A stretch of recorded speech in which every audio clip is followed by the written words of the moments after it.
নাট্য সংস্থার রঙ্গমঞ্চের সাজঘর থেকে উপস্থিত সকল যাত্রা পরিদর্শক বৃন্দ, আত্মীয় স্বজন, গ্রামবাসী বৃন্দকে জানাই শ্রী শ্রী শুভরক্ষাকালী পুজোর আন্তরিক শুভেচ্ছা, অভিনন্দন।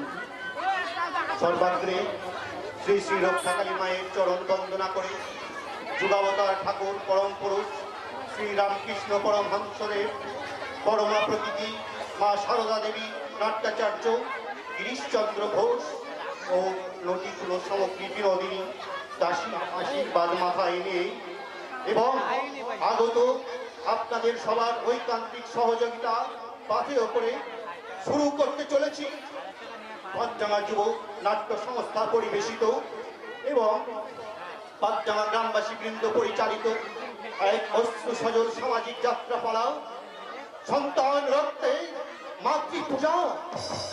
রচনা কানন কুমার মাইতি, নির্দেশনায় সিদ্ধার্থ মন্ডল ও বলরাম পাল। শুরু করতে চলেছি কানন কুমার মাইতি রচিত এক অশ্রু সজল সামাজিক যাত্রা অনুষ্ঠান সন্তান রক্তে মাতৃপূজা।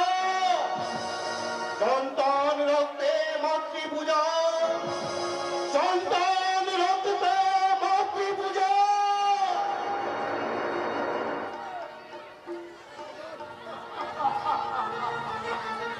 পূজার মাঠে আজ আমার ভাইয়ের জন্মদিন। সেই জন্মদিনের অনুষ্ঠানকে পূজা পাঠনের মতো পালন করবো না তো করে আমার ভাই নয়, গেল লক্ষণ। ভগবান শ্রী রামচন্দ্রের বলে সে অনুজ লক্ষণের জন্য তুমি কি করছো বাবা? কিন্তু একেবারে রাও ছিল চোখে রাখো করব কেন? আমার ভাই কি তো খেয়াল না নয়,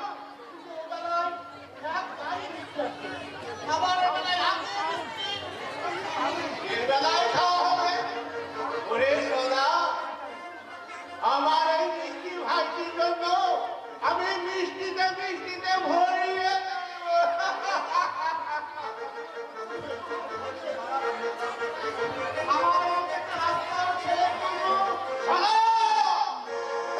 কি বললি তুই? কি বললি? আর একবার বল।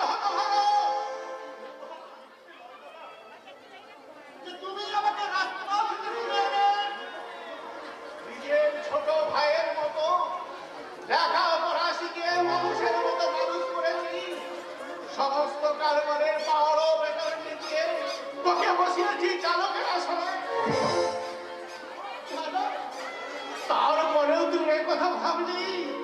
তাহলে কি আমাদের স্নেহ, মায়া, মমতার কোনো মূল্য নেই? তুমি আর আমার জীবনের বাবা মা। তুমি শুধু আমার দাদাই নও বাবা, তুমি হলে আমার পিতা ও সর্ব, পিতা ও ধর্ম, পিতা ও পরমের বিকল্প, পৃথিবী পিতা করলে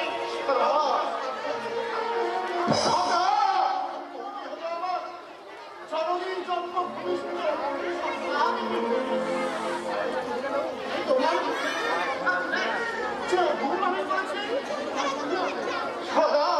তোমার দাদা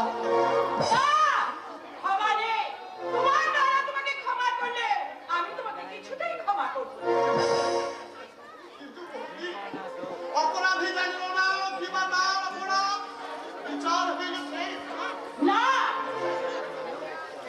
নিশ্চয় জানিবে বৎস, নিশ্চয় জানিবে। তোমার প্রথম অপরাধ হলো আজকের এই শুভ দিনে তুমি তোমার দাদার নাম করে সমস্ত শ্রমিকদের মিষ্টি আর বস্ত্র বিতরণ করেছো। আরে ভাই, এত মহৎপুরী।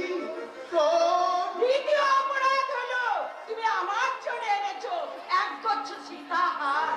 কি বলো তারা? তোমার জন্য সীতাহার? টাকা দিয়ে আমি করে দেবো আমার হাত খরচের টাকা থেকে বাঁচিয়ে। আরে হতভাগা, তুই নিজে না খেয়ে এইসব করেছিস? আমার এই মাতৃসভা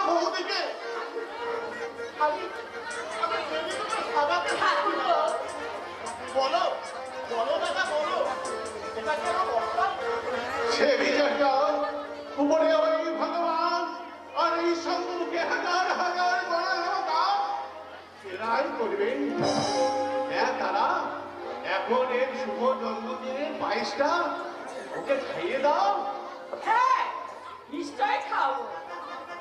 এসো এসো ভাই, এখানে বসো। তোমার ইচ্ছা অনুসারে এই পায়ে আমি তোমার মুখে তুলে দেবো। দাঁড়াও দাঁড়াও তুমি দাঁড়াও একটা কথা কথা ভাই, দেখো আজকের দিনে দাদা আমাকে রাস্তা থেকে তুলে এনেছিল বলে আজকে আমার এই দিনকে অদ্ভুতভাবে জন্মদিন আমি জানি না কোনো তরুণ তরুণীর উত্তম প্রেমের অবাঞ্ছিত ফসল আমি তাই সেদিন যদি দাদা আমাকে রাস্তা থেকে তুলে না আনতো তাহলে আজকের এই দিনটা আমার কাছে মৃত্যু দিনে হতো না কে কথা বলিস না তুই চাওয়ার দয়ায় আজকে আমার এই শুভ জন্মদিনের অনুষ্ঠান আমার আমার সেই ভগবান রাধিকান্ত আমার পূজা দিয়ে সরা তুই আমার ভাই ভাই পূর্ব জন্মে বোধ হয় তুই আমার ছেলেই ছিল তাই তো এই জন্মে আবার তোমার ছেলে হয়েই ফিরে এলাম দাদা এবার এসো ভাই, এসো বসো। তোমরা দু ভাইয়ে তোমার ইচ্ছা অনুসারে এই পায়েস বানিয়ে আমি তোমার দাদা এই আগে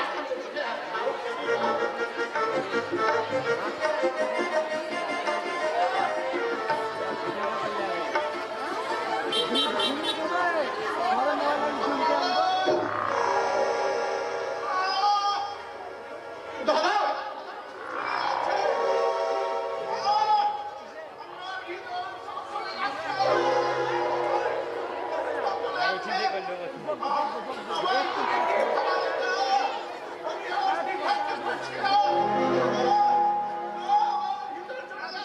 কি হলো গো, কি হলো? তুমি এরকম করছো কেন বলো? বলো, দাদা কি হয়েছে? কি হয়েছে তোমার? তুমি এরকম করছো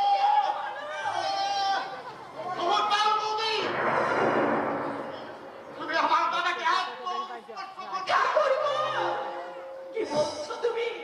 আমি ঠিকই বলছি বৌদি ঠিকই বলছি এখন আর তোমার কিছু হয় না।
তোমার ওই কৃষ্ণ চুলের কলা কেটে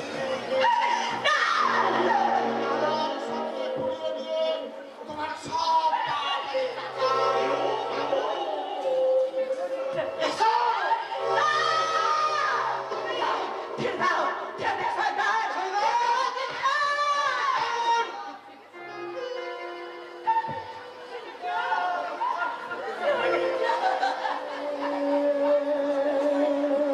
মা আজ থেকে আমি সবই শুনেছি মা এই শয়তানের হাত থেকে বাঁচতে হলে চলো আমরা ভাইদের নিয়ে এখান থেকে পালিয়ে যাই।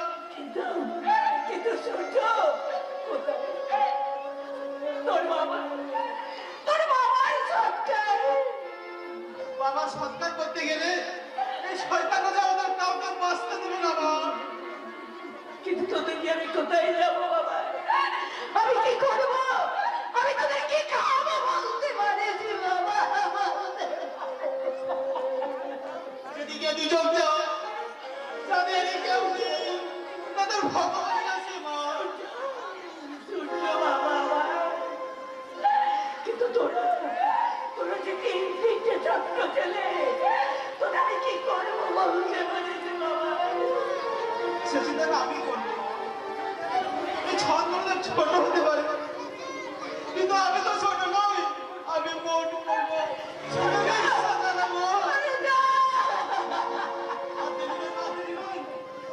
এই শয়তানটা অজ্ঞান হয়ে গেছে, ওর জ্ঞান ফিরে আসার আগে চলো আমাদের এখান থেকে পালিয়ে যেতে হবে। তুমি ফায়দাই নিয়েছো। হ্যাঁ যাবো, নিশ্চয়ই যাবো বাবা, নিশ্চয়ই যাবো। তার আগে তোর বাবার পায়ের ধুলো আর এই পবিত্র মেতে আমি শেষ প্রণামে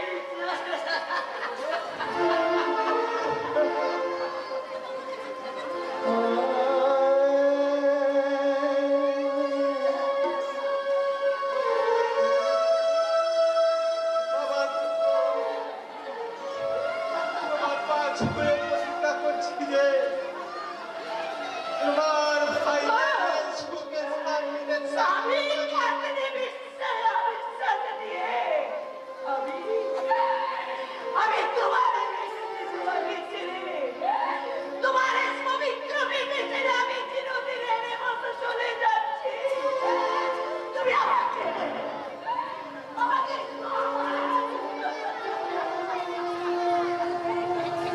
বাবা মানুষের পরিচয় আমায় আশীর্বাদ করো বাবা, তুমি আমায় আশীর্বাদ করো।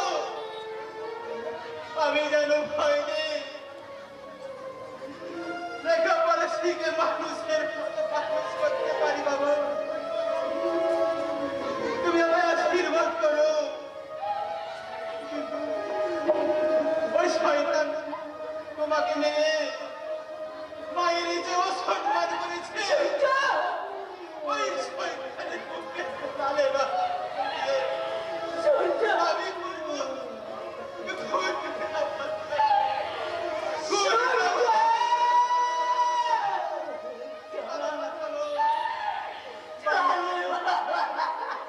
বাবার এই পবিত্র বিদেশ করে আমরা চিরদিনের মতো চলে যাচ্ছি, চিরদিনের মতো চলে যাচ্ছি। ভোলাম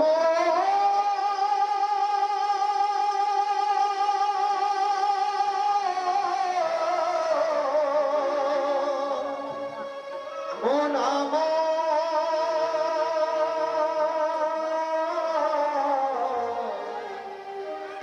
এই মনের কথা করে বলিয়া